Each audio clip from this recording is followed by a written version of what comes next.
Tonight on ABC News Live Prime, the cross-country storm that could snarl your Thanksgiving travel. It's expected to be a record rush, a storm spanning from California all the way to the south, dropping heavy rain and already causing flash flooding in Texas. We'll tell you just where forecasters are placing that storm come Thanksgiving, as a record 1/4 of the American population plans to be on the move over the next few days. I'm Whit Johnson at LaGuardia Airport with the latest on delays and cancellations as the Thanksgiving holiday rush kicks off. And the extraordinary White House meeting between President Trump and New York City Mayor-elect Zohran Mamdani. Mamdani once calling Trump a despot and a fascist. Trump once calling Mamdani a communist lunatic. But today in the Oval Office, it was smiles and jokes. The president saying, "We agree on a lot more than I would have thought." I'm Mary Bruce at the White House with more details on that extraordinary meeting between President Trump and Mayor-elect Mamdani. The grizzly bear attack shocking a community in British Columbia, Canada. Nearly a dozen school children injured, including their teacher. Many rushed to the hospital. What authorities are telling residents tonight. As those holiday gifts begin to arrive, porch pirates are increasingly on the prowl. We'll give you the best tips for protecting those purchases and what thieves are most anxious to find with Hanukkah, Kwanzaa, and Christmas right around the corner. And actor Joel Edgerton is here talking to Prime anchor Linsey Davis about his new film from Netflix, Train Dreams, already drawing Oscar buzz. From ABC News World Headquarters in New York, this is Prime with Linsey Davis. Good evening, everyone. I'm Andrew Dimbert in for Linsey Davis. Thanks so much for streaming with us. We begin with breaking news. Republican lawmaker Marjorie Taylor Greene has announced in a video statement posted to X that she is resigning from Congress come January. Let's take a listen to what she just said. My only goal and desire has ever been to hold the Republican Party accountable for the promises it makes to the American people and put America first. And I have fought against Democrats' damaging policies like the Green New Deal, wide open, deadly, unsafe border policies, and the trans agenda on children and against women. With that has brought years of non-stop, never-ending personal attacks, death threats, lawfare, ridiculous slander and lies about me that most people could never withstand even for a single day. Greene, who represents Georgia, was once a staunch supporter of President Donald Trump, but in recent weeks, she's been an outspoken critic of the president for his stance on the release of the Jeffrey Epstein files, as well as his take on foreign policy and health care. Her criticism led to backlash from President Trump, the president calling her a traitor and promising to endorse her challenger in her re-election next year. Greene began serving in 2021. Her time in office had several controversial moments by sometimes spreading conspiracy theories and relying on harsh rhetoric. I want to bring in our Jay O'Brien now. Jay, what a bombshell announcement in the wake of the Epstein vote this week. Give us some context here. Yeah, Andrew, this is something that no one was expecting, and it comes from someone whose name up until recently was synonymous with the MAGA movement and synonymous with being one of President Trump's most vocal defenders on Capitol Hill. And in this announcement video that Marjorie Taylor Greene just dropped with zero prelude tonight, she talks about this public falling out she's had with President Trump, and it emerges as one of, according to the video, the primary reasons why she is stepping aside here, if not the main reason that she's choosing to resign. Her resignation will be effective, she says, come January 5th, 2026. And I just want to read you a little bit of what she said in that video, particularly what she says about this fallout she's had with President Trump in recent weeks over his opposition until recently of the release of the Jeffrey Epstein files and the legislation to that effect that Greene supported. She says, quote, about her support for the Epstein files, "It should not result in me being called a traitor and threatened by the President of the United States, whom I fought for." She then goes on to say that she believes come re-election time, come the 2026 midterms, that President Trump would have mounted a primary challenger against her. And she said that her district could have not endured a quote unquote hateful primary against me by the president that we all fought for, only to fight and win. She says she would win my election, while Republicans would likely, and this is cutting here, quote, lose the midterms. So this is harsh criticism of President Trump on Marjorie Taylor Greene's way out the door. And we cannot stress enough here, Andrew, this is someone who up until recently was perhaps President Trump's most vocal defender on Capitol Hill, whose name again was so synonymous with the MAGA movement on Capitol Hill, now choosing to step aside because she has had this very public break with the president. What do you think the reaction on Capitol Hill will be? Do you think anyone knew this was coming?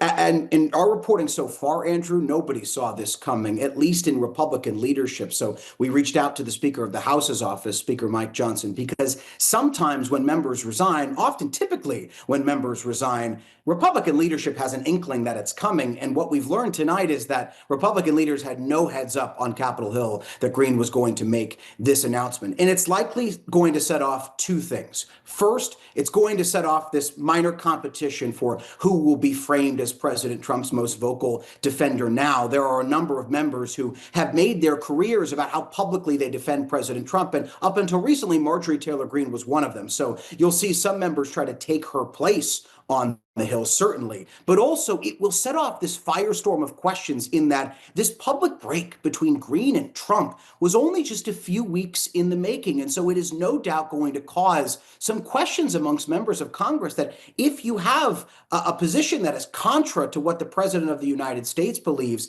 how quickly can you have a falling out that changes, as it has for Greene here, the trajectory of your political career? And Congress is always so tight, whether it's red or blue. So with Greene's resignation, what will this mean for the House majority? And when do you think that a special election will be held?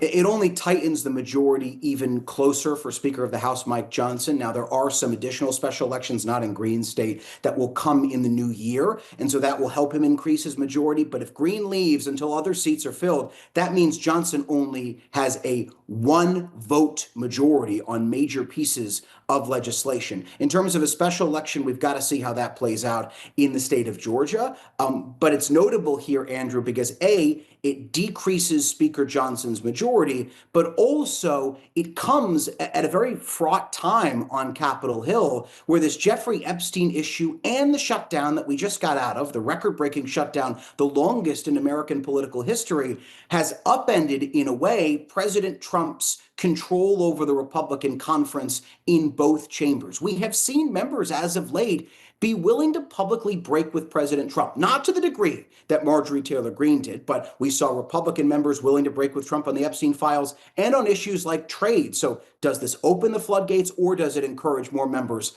not to step to the president? A bombshell rocking D.C. Jay O'Brien, thank you. Now on to the cross-country storm potentially threatening holiday travel for millions of Americans as we head into what the FAA says will be the busiest stretch of Thanksgiving travel in 15 years. As the travel rush gets underway this weekend, we're seeing heavy rain and flash flooding from the southwest to Texas, with the storm eventually pushing up the east coast as travel nears its peak. Tonight, floodwaters already washing out roads in Junction, Texas, after parts of the state saw more than half a foot of rain. More delays were also reported at major airports across the country today, with Tuesday expected to be the busiest day to fly. Wednesday expected to be the busiest day on the road, with AAA projecting nearly 82 million people to travel from Tuesday until the Monday after Thanksgiving. That's 1 million more travelers than last year. All eyes on the weather for the next several days. Lee Goldberg standing by with the forecast, but first, ABC's Whit Johnson leads us off from LaGuardia Airport. Tonight, the historic holiday travel rush now underway, with a cross-country storm threatening to impact plans for millions in the coming days. A separate system already bringing heavy rain to Los Angeles. Drivers drenched on the 60 freeway this morning. This as dense fog confronted drivers in parts of California's Central Valley. Visibility as low as a quarter mile in some areas. Powerful storms also swamping Texas in the last 24 hours, flooding roads in Menard. This dust storm engulfing Lubbock with 50-mile-per-hour wind gusts. A record 82 million Americans expected to travel in the coming days, according to AAA. 6 million of those set to fly, and it comes on the heels of the longest government shutdown in U.S. history. Tonight, we're seeing flight delays from Los Angeles to Dallas and Chicago to New York. I spoke with Mara LaBelle today, who arrived at the airport early, even after the shutdown, still worried about flight disruptions. I just wanted to get here and make sure everything was okay. Her grown children traveling too, joining her in South Carolina for the holiday. Hopefully they'll all make it. The boys are flying, the girls are driving with all the dogs. Whit Johnson joins us tonight from New York's LaGuardia Airport. Whit, what additional steps is the FAA taking to handle this holiday travel rush? Yes, Andrew, the FAA is actually planning to open additional military airspace to accommodate all the volume from the Thanksgiving travel rush. And the airlines insist that even though the government shutdown is over, they are now back to full operations. Andrew? Whit Johnson, thank you. Well, the weather will be a big concern for many in the days ahead. Let's get right to Chief Meteorologist Lee Goldberg from our partner station in New York, WABC. Lee? Andrew, it actually starts out quiet, our travel outlook does, and it could be a lot worse. I mean, there's a storm that's going cross country, but it's not major. There is a window Sunday into Monday across the south we're concerned about. Meanwhile, rain moving out of the northeast and mid-Atlantic today, a storm moving out of the southwest, and that's our cross-country storm. So by the time we get into Sunday evening, we've got some rain and snow in the Rockies and some rain moving into the southern plains. This is our biggest impact. Sunday into Monday, an elevated flash flood risk. There could be big thunderstorms from Abilene to Dallas, Little Rock over to Memphis. That would be Sunday night, would probably be the strongest storms. We go into Monday, and from Texas all the way into the Midwest, there's areas of rain and showers, although it's light to the north, and that would mean minimal delays to like a big hub like Chicago. We get into Tuesday, and it's widespread rain and showers from the southeast into the northeast. Atlanta to New York City could have some delays back to about Pittsburgh. That storm thankfully moves out on Wednesday. It does get a little breezy, but much of the country dry. Some rain in the Pacific Northwest. Andrew, the one thing we're going to be watching is behind the system there's some wind, so hopefully will not be too windy for the Thanksgiving Day parade here in New York City. Andrew? We can hope. Lee Goldberg, thank you. Now to a highly anticipated meeting at the White House today, where President Trump met with New York City Mayor-elect Zohran Mamdani. The two seen smiling and even joking in the Oval Office after they spent months of trading public attacks during the mayoral campaign. President Trump saying, quote, "We agree on a lot more than I would have thought." Here's ABC's Mary Bruce. Very productive meeting. Tonight, the extraordinary scene at the White House. President Trump embracing New York City's mayor-elect Zohran Mamdani, the 34-year-old Democratic socialist Trump once warned would destroy his hometown. I think you're going to have hopefully a really great mayor. The better he does, the happier I am, I will say. There's no difference in party. There's no difference in anything. And we're going to be helping him to make everybody's dream come true, having a strong and very safe New York. And congratulations, Mr. Mayor. Thank you, Mr. President. Thank you. I appreciate it. The two men hurled attacks at each other for months. Not today. I feel very confident that he can do a very good job. I think he is going to surprise some conservative people, actually. And some very liberal people he won't surprise them because they already like him. Mamdani saying they discussed his winning issue, lowering the cost of living. The 8.5 million people who call our city their home, who are struggling to afford life in the most expensive city in the United States of America. We spoke about rent, we spoke about groceries, we spoke about utilities, we spoke about the different ways in which people are being pushed out. During the campaign, Mamdani attacked Trump as an authoritarian, calling him a despot. Are you planning to retract any of these remarks in order to improve your relationship? I think both President Trump and I, we are very clear about our positions and our views, and what I really appreciate about the president is that the meeting that we had focused not on places of disagreement, which there are many, and also focused on the shared purpose that we have in serving New Yorkers. The president jumping in. I've been called much worse than a despot, so it's not that insulting. Maybe I think he'll change his mind after we get to working together. Reporters pressing Mamdani again. Are you affirming that you think President Trump is a fascist? I've spoken about... That's okay. You can just say yes. Okay. Okay. Yeah. It's easier. It's easier than explaining it. I don't mind. The billionaire president saying he'd be happy living in Zohran Mamdani's New York. You're a billionaire. You have a different address nowadays than you used to, but you used to call New York City home. Would you feel comfortable living in New York City under a Mamdani administration? Yeah, I would. I really would. Especially after the meeting. Absolutely. What makes you comfortable? We agree on a lot more than I would have thought. Trump saying Mamdani wants to see New York be great. I think he wants to make it greater than ever before. And if he can, we'll be out there cheering. I'll be cheering for him. Mary Bruce joins us tonight from the White House. Mary, what about Trump's threat to cut federal funding from New York City, given what we saw today? Does that threat still stand? Yeah, of course, Andrew, the president had threatened to withhold federal funding from New York City if Mamdani won. The president today didn't rule it out, but he did say he doesn't think that's going to happen, saying, quote, "I expect to be helping him, not hurting him." And again, of course, Trump saying he thinks the mayor-elect is going to surprise some conservatives. Andrew. Mary Bruce, thank you.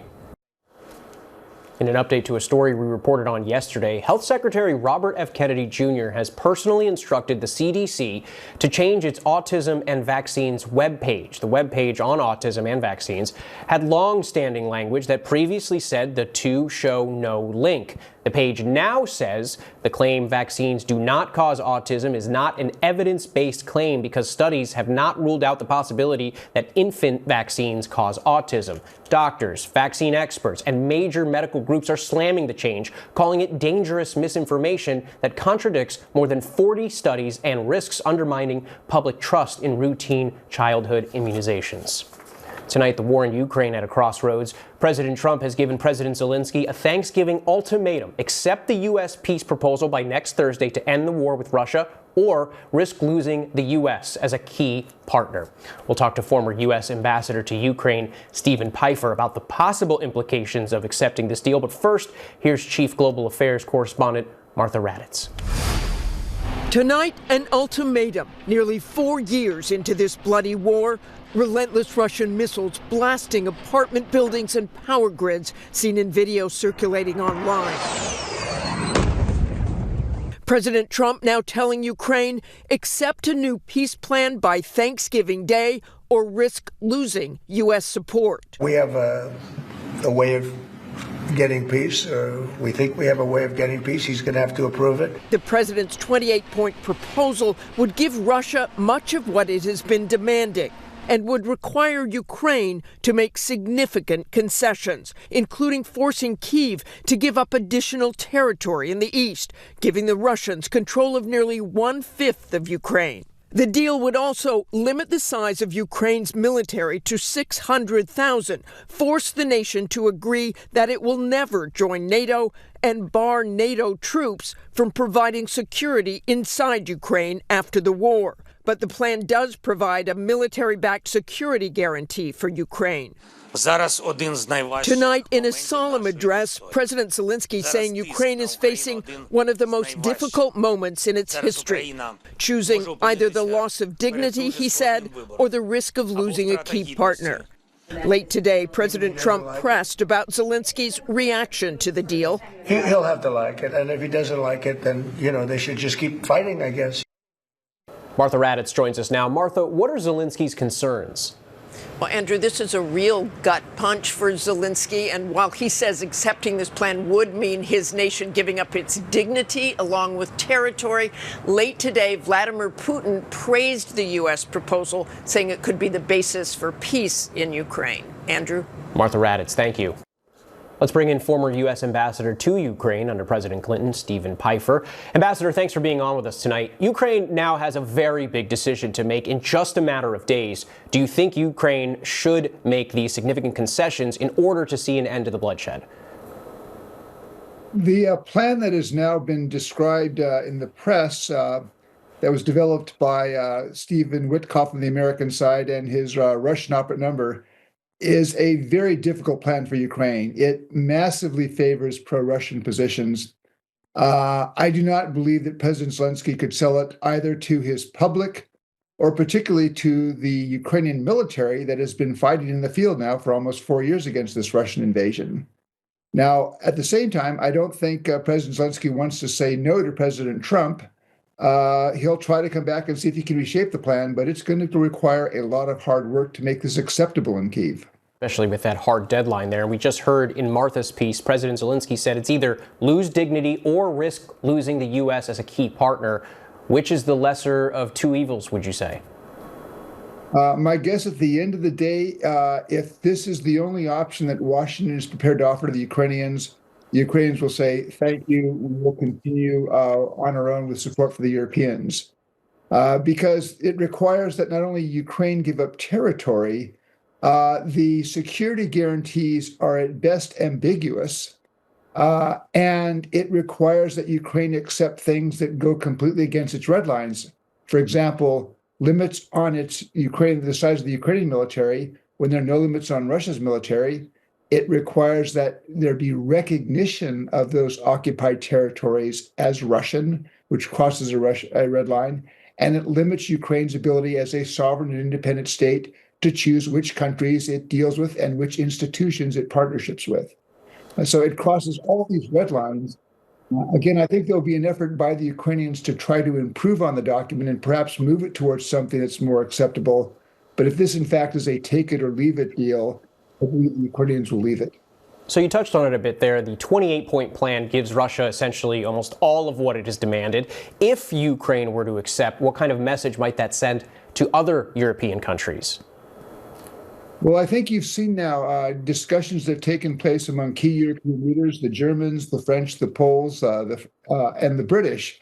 I think that they are very concerned about this plan. Their reaction seems to be that this plan is very much to the detriment of Ukraine, and perhaps they can be helpful in trying to persuade the White House to begin to adjust it and make it into a plan that might have some chance of being acceptable to the Ukrainians. But I think there's also a concern here that this plan was worked out by the Americans and the Russians without Ukrainian involvement. That's not a good precedent for the United States. And there may be some concern in Europe that would the Americans and the Russians then work out some kind of arrangement that might be detrimental to their security. And I think also for the Europeans, they understand that as long as Ukraine continues to fight, they're containing a Russian threat that they fear will next be posing a threat directly to their security interests. All right, Ambassador Steve Pfeiffer, thank you. Tonight, police releasing video from last week's deadly road rage shooting in Las Vegas. An 11-year-old boy was on his way to school when he was shot and killed riding in the backseat of his stepfather's car. Here's Matt Gutman. Tonight, police in Las Vegas releasing body camera video showing the frantic and gut-wrenching moments after a child was killed in a horrific road rage attack. He's dead? Why? The boy's stepfather in agony, screaming, inconsolable. The alleged shooter, Tyler Johns, appeared stunned. I shot at him, bro. You shot at him? I did not. The boy mortally wounded in the back of the car. 11-year-old Brandon Dominguez Chavarria was riding in the back seat last Friday when police say his stepfather had a heated exchange with Johns as they merged onto this Nevada freeway, the family sharing this photo of Brandon on GoFundMe. At the scene, that 22-year-old driver is cuffed, then put in the back of a patrol car. No, it's 100% happened. I shot at him, dude. I didn't even know you had a kid in the car and stuff. Is there any chance that the kid will be okay? There's always a chance. I don't know. If you're a praying man, I would be praying a lot for him right now. Tyler Johns has been charged with murder. In the courtroom this week, Brandon's mother confronting him. He wanted to take somebody's life away. He took my son away. He was just trying to make it to school. Matt Gutman joins us now from Los Angeles. Matt, what are the charges in this case? For the suspect, Tyler Johns, Andrew, he faces the single broad charge of open murder. It's unique to Nevada and essentially allows the jury to make the decision of what kind of murder he might face. He's being held without bail. Now, at this point, it's unclear if that anguished stepfather faces any charges, Andrew. Matt Gutman, thank you. New details tonight in the death of a teenager on a cruise ship. A source tells ABC News investigators have determined 18-year-old Anna Kepner died by asphyxiation. Her own parents have labeled her stepbrother as a suspect. Here's Victor Oquendo with what we're learning. Tonight, chilling new details in the death of 18-year-old Anna Kepner, found dead on board a Carnival Horizon cruise ship following a vacation to the Caribbean with her family. A source briefed on the investigation tells ABC News today the Central Florida teen died by asphyxiation from an arm being held across her neck. 2 bruises were also found on the side of her neck, according to the source. That source says preliminary information showed no signs of sexual assault or the appearance of drugs or alcohol in the teen's system.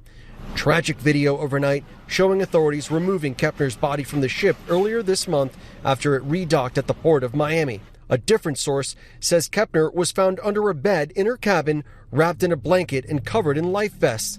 It comes a day after Kepner's stepmother was seen for the first time on camera in a separate custody dispute after identifying one of Kepner's stepbrothers as a suspect in her death. The older child is a suspect in the death of the stepchild, an 18-year-old daughter that was staying in the same room on the cruise ship. That stepbrother immediately hospitalized after the incident and later released, according to the attorney. Andrew, the FBI and the Miami-Dade Medical Examiner's Office declined to comment, citing the ongoing investigation. Andrew? All right, Victor Oquendo, thank you. A deputy was shot and killed in Florida while serving an eviction notice. Another deputy and a locksmith were wounded. Authorities say the suspect began firing wildly once the deputies were in the house. Here's ABC's Aaron Katersky. Tonight, a solemn procession for a Florida sheriff's deputy killed on the line of duty after authorities say she was shot by a man deputies were trying to evict from his mother's house. Another deputy was shot along with a locksmith who accompanied them. He was critically wounded. What an awful day. The suspect, 37-year-old Michael Halberstam, was being kicked out by his mother. When the deputies and the locksmith arrived at the house near Vero Beach with the eviction notice, the sheriff says he opened fire. Mr. Halberstam retrieved a weapon and he began indiscriminately firing at our deputies on scene. Deputies fired back, injuring the suspect, who was in surgery and in critical condition. Deputy Terry Mashkow was shot and killed. She was 47 and had spent more than half her life with the department. I'm absolutely heartbroken having to call her mom today, having to let her husband know.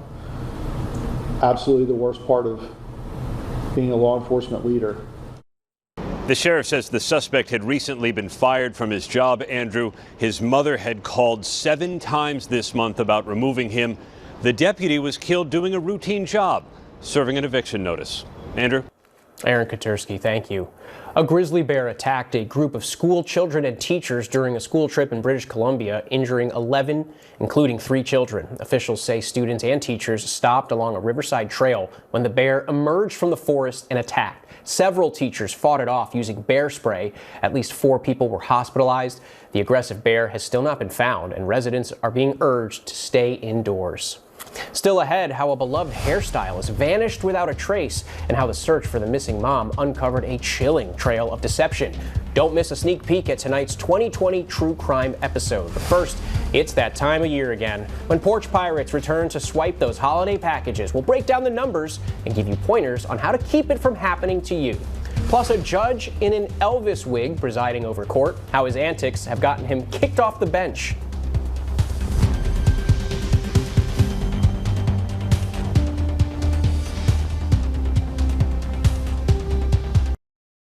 Welcome back. The holiday season is upon us, so Americans are beginning to send gifts across the country to their loved ones or even themselves. But officials in recent years have warned about an overall rise in package thefts, often conducted by so-called porch pirates. With so many deliveries going around, the exact numbers behind these thefts have varied across different surveys.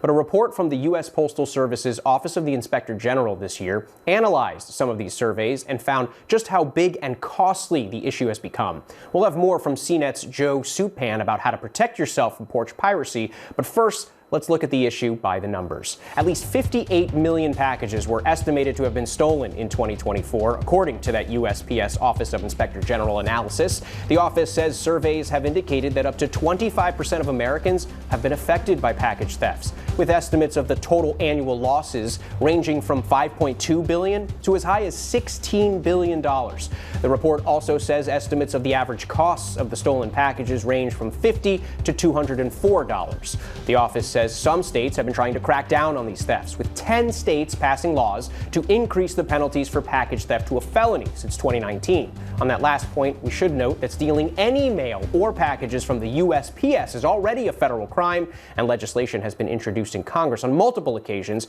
to apply those same penalties for thefts of packages from private carriers. For more now, we are joined by CNET home tech expert Joe Supan. Thanks for joining us, Joe. What are some of the items that porch pirates are most likely looking out for? A lot of times it's these really kind of high value electronic items. So we've seen iPhones, the new Nintendo Switch is expected to be a big target. Anything that's small and can easily be run off with. And what are some main tips you have for making sure that your delivery gets to its destination and isn't at risk of being swiped? Yeah, a lot of it is things people are probably already doing, like tracking your package, knowing when it's going to arrive within a few hours so that you can potentially ask a friend or neighbor to go grab it.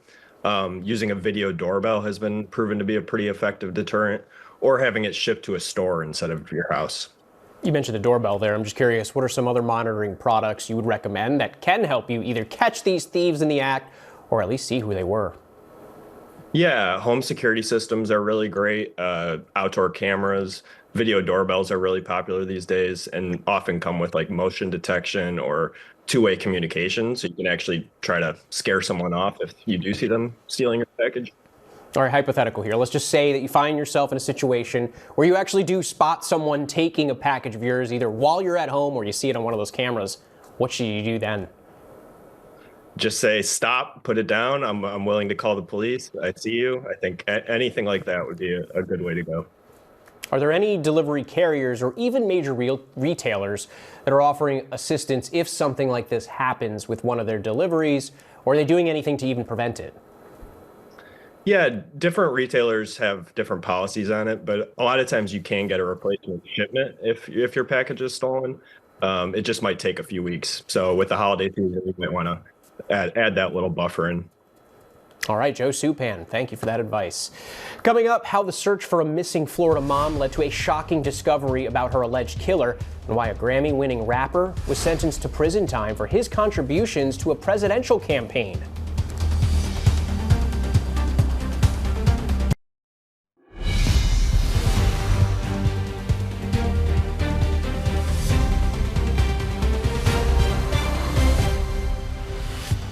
Welcome back. We have a sneak peek now of a fascinating story on ABC's 2020 tonight. After a mother vanishes, a boyfriend, an ex-husband, and a coworker living under 18 aliases each fall under the detective's microscope. It's a story with chilling surveillance video, shocking evidence, and a suspect who was once reported missing herself. There's no body, no confession, but plenty of mystery in tonight's all-new 2020 True Crime. Here now is 2020 co-anchor Deborah Roberts.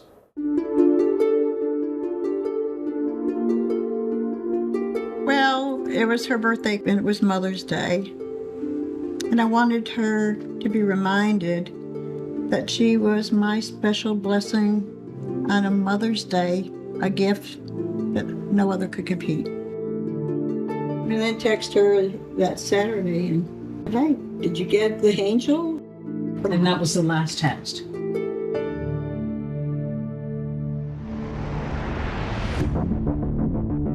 Ann Johnson's daughter, 34-year-old Jolene Cummings, has been missing for 4 days now, and police have found no sign of the hairstylist. They've questioned and cleared both her ex-husband and former boyfriend in her disappearance.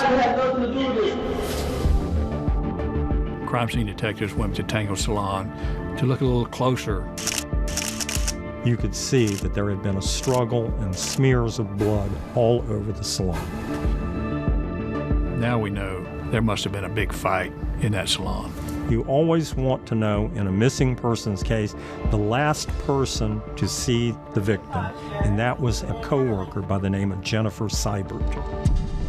Jennifer Seibert became the focus of the investigation after she was spotted on surveillance footage, abandoning Jolene's vehicle in a parking lot and then walking into a convenience store to call for a taxi.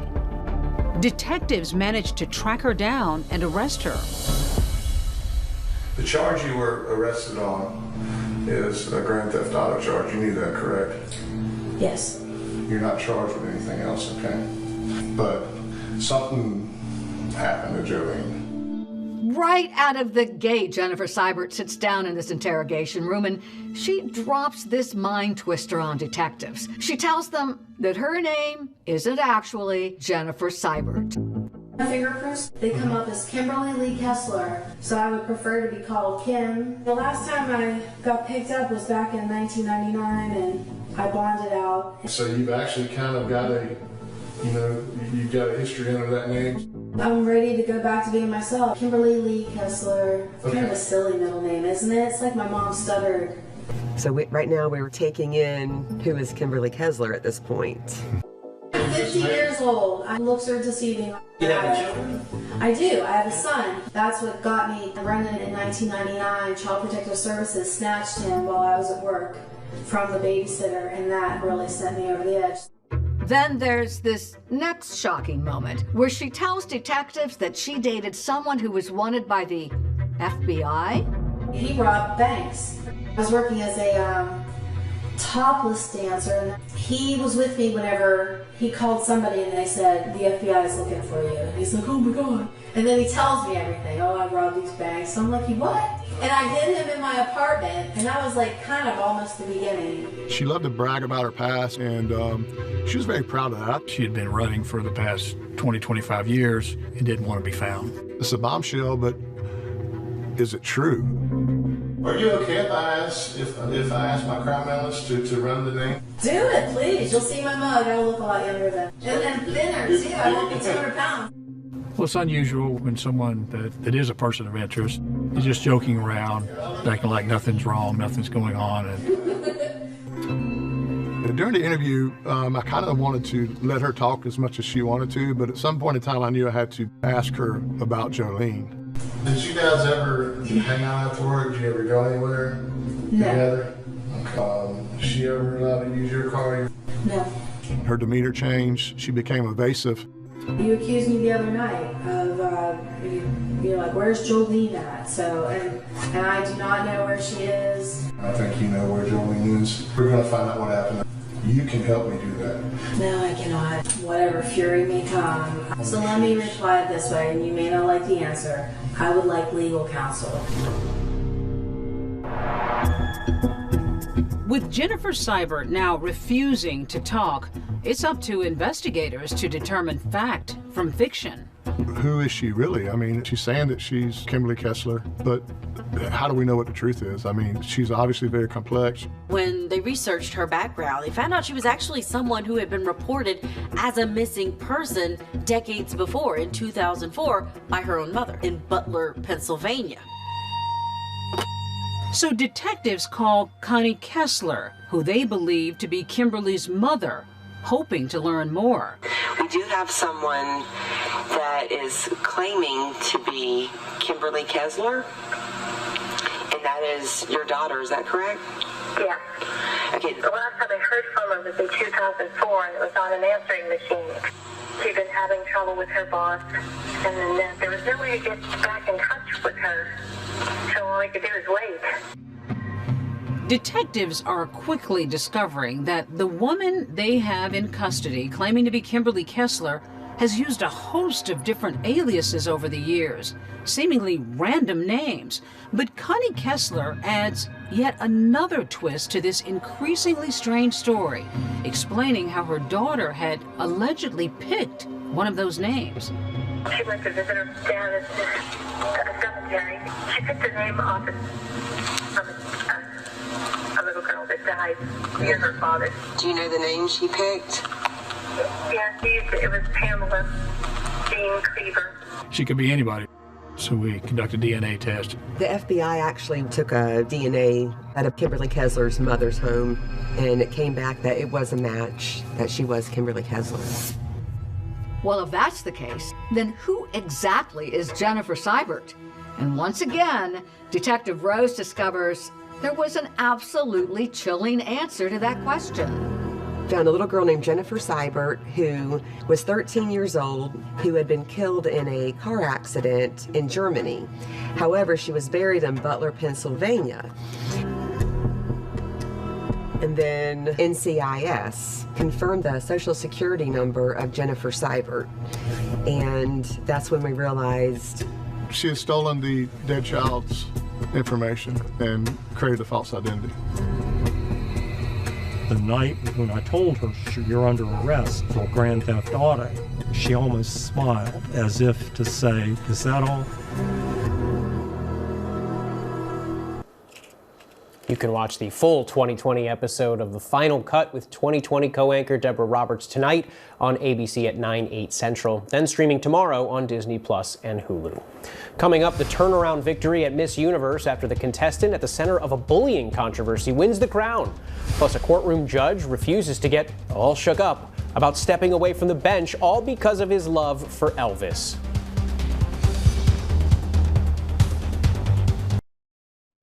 Weeks after leading a walkout at a pageant event, Miss Mexico earns the Miss Universe crown. Christmas could be coming early for a Real Housewife hoping to cut down her prison sentence, and meet the judge who's hanging up his robe for a pair of blue suede shoes. These stories and more in tonight's rundown.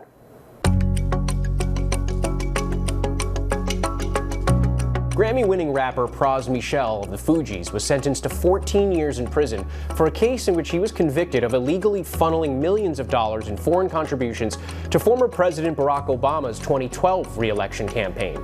In April 2023, a federal judge convicted Michel of 10 counts, including conspiracy and acting as an unregistered agent of a foreign government. The trial in Washington, D.C. included testimony from actor Leonardo DiCaprio and former Attorney General Jeff Sessions. Michel's defense attorney said his client's 14-year sentence is completely disproportionate to the offense. Michel will appeal his conviction and sentence, according to his lawyer. Fatima Bosch Fernandez of Mexico was crowned Miss Universe 2025, a dramatic victory after being the center of the turbulent 74th staging of the popular beauty pageant in Thailand.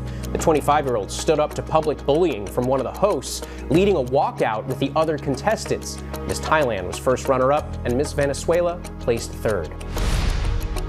Walmart will be closing all its U.S. locations this Thanksgiving in a retail blackout for 24 hours. This will mark the 6th year in a row that the retail giant shuts down to observe the holiday. Walmart will be joining a handful of other retailers like Aldi and Costco. This is the latest in a growing movement of brick-and-mortar businesses adjusting to changing consumer habits and the shift towards online shopping. Former Real Housewives of Salt Lake City star Jen Shah is currently serving time for conspiracy to commit wire fraud, but will be released early from prison on December 10th. Shah was sentenced in 2023 to 6.5 years in prison in connection with a telemarketing fraud case. It's unclear if Shah will be released directly home. A Bureau of Prisons spokesperson declined to comment to ABC News about Shah's release, citing privacy, safety, and security reasons. A Missouri judge with a burning love for Elvis has agreed to resign from the bench in St. Charles County after a state commission that oversees judicial conduct found, quote, he failed to maintain order and decorum in the courtroom. Judge Matthew E.P. Thornhill would routinely wear an Elvis Presley wig, would refer to the lyrics of Elvis Presley songs during court proceedings, and would play Elvis music from his phone while on the bench, the commission said. The Missouri Supreme Court must now decide when and whether to accept Thornhill's resignation.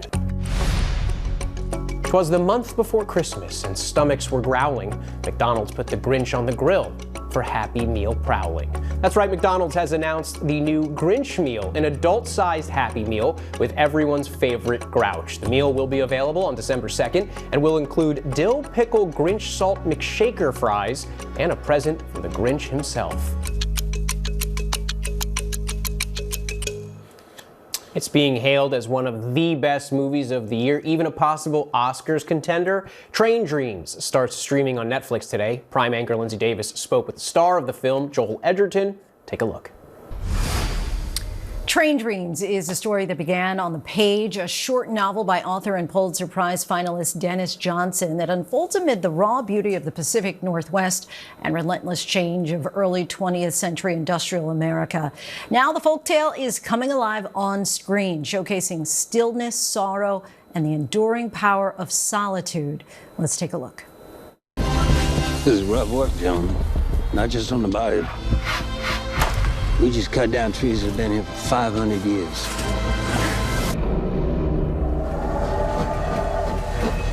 Upsets a man's soul whether he recognizes it or not.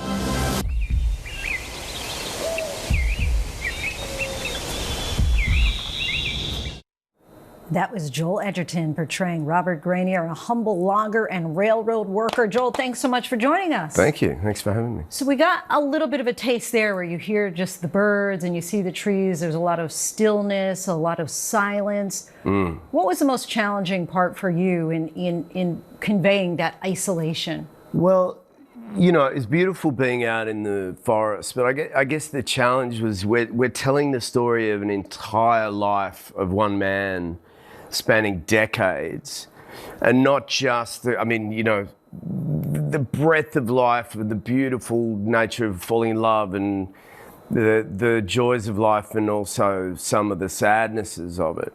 Yeah. There's a line in the film that says the world needs a hermit in the woods as much as a preacher in the pulpit. Would you agree with that sentiment? I would agree with that. I mean, we all have our place, and you know, one of the great things about this story is it celebrates the life of an ordinary person, which I think, you know, most of us feel like we are, and to hold up an ordinary life and to acknowledge the heroic nature of just being alive and all the things you go through. You've previously said something to the effect of that people of few words, there's really a potency to watching them. For you, what was the inspiration? What did you really tap into as far as really kind of expressing those mundane kind of everyday moments? Well, I feel like most of the men that I grew up with, and I think it's sort of maybe a bit of a generalization, but a lot of men carry around a lot of feelings and express them unexpressed to their own detriment sometimes, or a feeling like they don't have a position in the world to rail against the things that happen to them and around them. And I feel like we can relate to that so much that my character really doesn't need to be a man of monologues, you know? And to that point, you really kind of have a co-actor there with the Pacific Northwest, which really is a living, breathing character as well. What was it like to immerse yourself in the remote wilderness? The director and the cinematographer really acknowledged that nature is very much a character in the film. As you point out, it's not just the backdrop. But as you find out when you watch the story too, one of the big events that happens to Robert in his life is at the hands of the world around him, the nature that he's living in. And I think there's a big relatability for people that living in this country in recent years know that the world is a beautiful but can also be a dangerous place. Do you ever have a role that changes you, the person? Because we were talking a moment ago about how men often have all these feelings but don't necessarily express it in words and actions. It definitely made me feel an amplified guilt about the way that I relate to the world and being good to the planet, you know. But in terms of character, this movie is beautiful. It sort of can crack your soul open and make you realise what's valuable about the life we live. At the end of the day, is not material goods. It's about the people we move through our life with. And it really resonated for me on that level. And as an actor, it made me want to play more characters that have more of a personal connection to who I am, rather than hiding behind all the masks that I like to when I play dress-ups. Joel, such a pleasure to have you here. Thank you so much for the time. Train Dreams is playing now in theaters and streaming on Netflix. Can't wait to watch. Okay, a rare Superman comic book clinches a record at auction. $9 million. That's the winning bid for this original copy of Superman #1, making it the most expensive comic of all time. The 1939 issue introduced the Man of Steel to the world, and this book has its own backstory. 3 brothers found it in their late mother's attic. She bought it when she was just 9 years old. And he's one of the top quarterbacks in the NFL. Detroit Lions star Jared Goff and our Will Reeves sat down with him before a big game this weekend against the Giants to talk about football, family, and food. Goff to the end zone, St. Brown, touchdown! Goff going deep, Williams, touchdown! Jared Goff is the man in Detroit. There's Goff! Oh, he does it again! What's it like to be the hero for a city and people care about your every move? It's cool. It's another thing I try not to take for granted. Our fans are so great. They've been so good to me. I think what I feel every day is a responsibility to come in here and work towards a championship. In his 5th year as the Lions quarterback, Goff has led the turnaround of a perpetually moribund franchise to a perennial contender.